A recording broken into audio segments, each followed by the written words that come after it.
When science meets nature, when hydrogen binds with carbon, when oil turns into liquid gold, a new force beckons, driving winds of change, transforming lives, fueling dreams.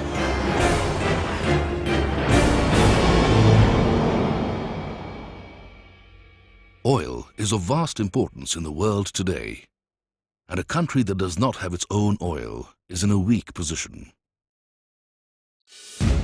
With these words, India's first Prime Minister, Jawaharlal Nehru, kindled a fire, leading the country to a new freedom movement, that of economic independence.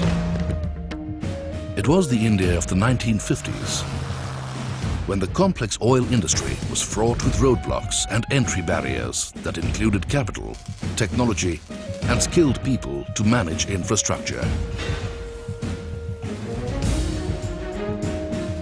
No wonder a conglomerate of multinational oil companies, all part of the famous Seven Sisters, held the Indian petroleum industry in tight control.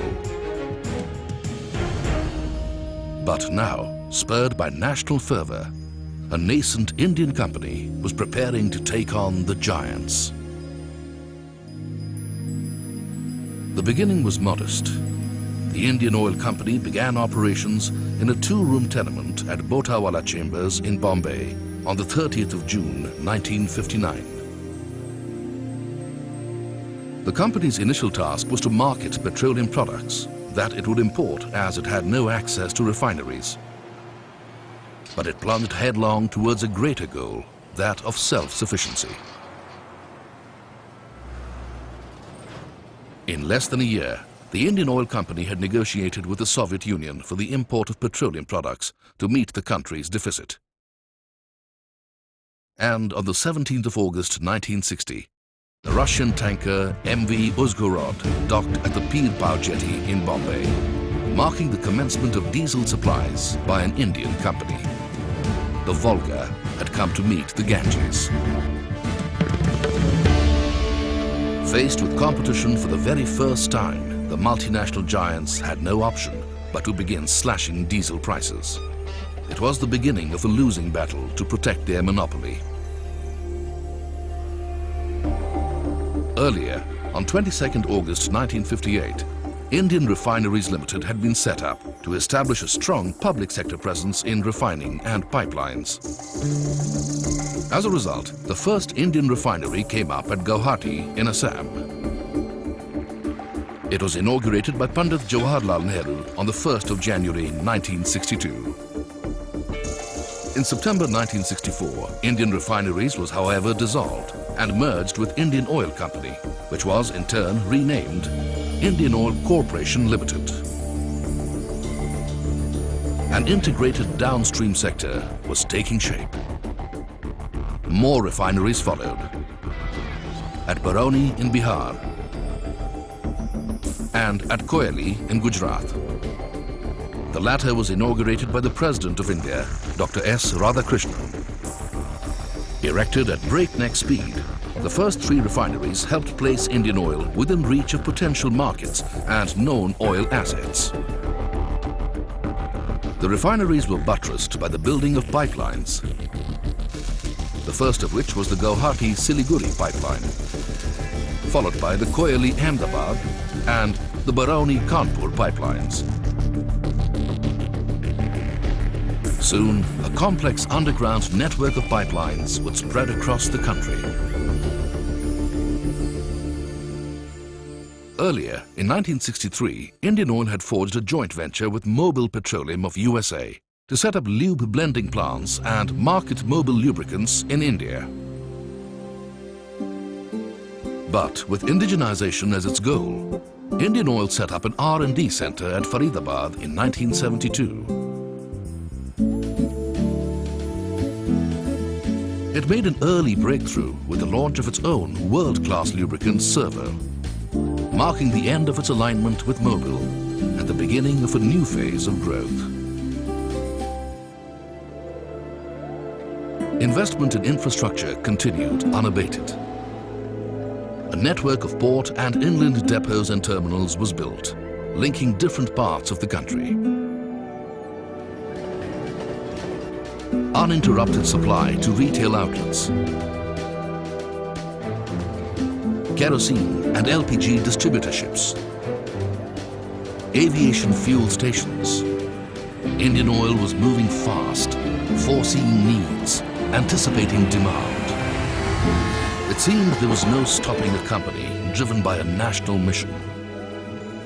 In less than a decade, Indian Oil had emerged not only as the industry's largest downstream company, but also as the country's largest commercial enterprise.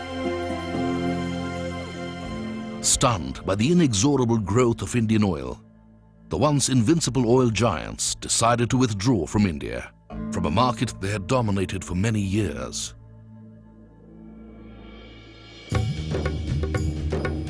The next phase saw consolidation on all fronts. The world's oldest refinery in Digboi, Assam, was acquired in 1981. Even a state-of-the-art refineries were set up in Haldia in 1974, Mathura in 1982, and Panipat in 1998, representing a quantum leap in technology and output. A grid of pipelines continued the underground journey, connecting the refineries to different parts of the country. Meanwhile, a new retail revolution was brewing. Indian Oil set up a chain of petrol stations, offering a wide range of value-added services, which soon became industry benchmarks.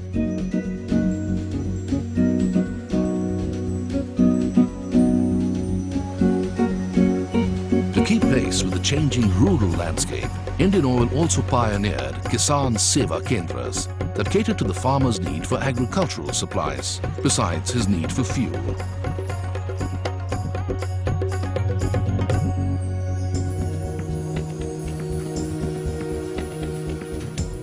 On the urban front, a kitchen revolution was sweeping across the country. The launch of Indane cooking gas in 1965 eventually led to India emerging as the largest retailer of packed LPG in the world. Indian Oil has always accorded high priority to nurturing its human resources. To keep pace with the various business challenges of the future, an apex center for learning, the Indian Oil Institute of Petroleum Management was set up in Gurgaon in 1995.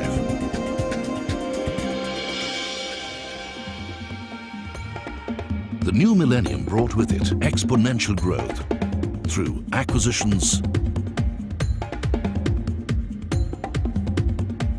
joint ventures, and a grassroots refinery at Paradeep, which is currently under construction. And globalization took the company to developing regions like Sri Lanka, Mauritius, and West Asia.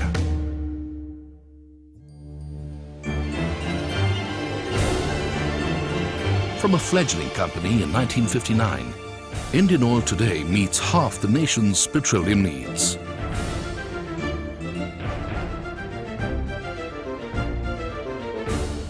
And is currently the highest ranked Indian company in the Fortune Global 500 listing.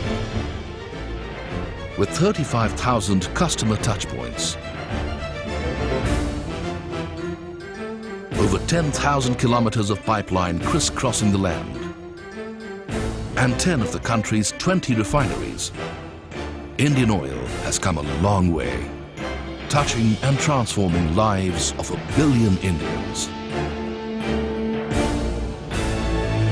Today, as Indian Oil charts a new vision for growth, another exciting journey begins, nurtured by its core values. Propelling the company into areas such as exploration of oil, marketing of gas and petrochemicals, and even biofuels and hydrogen.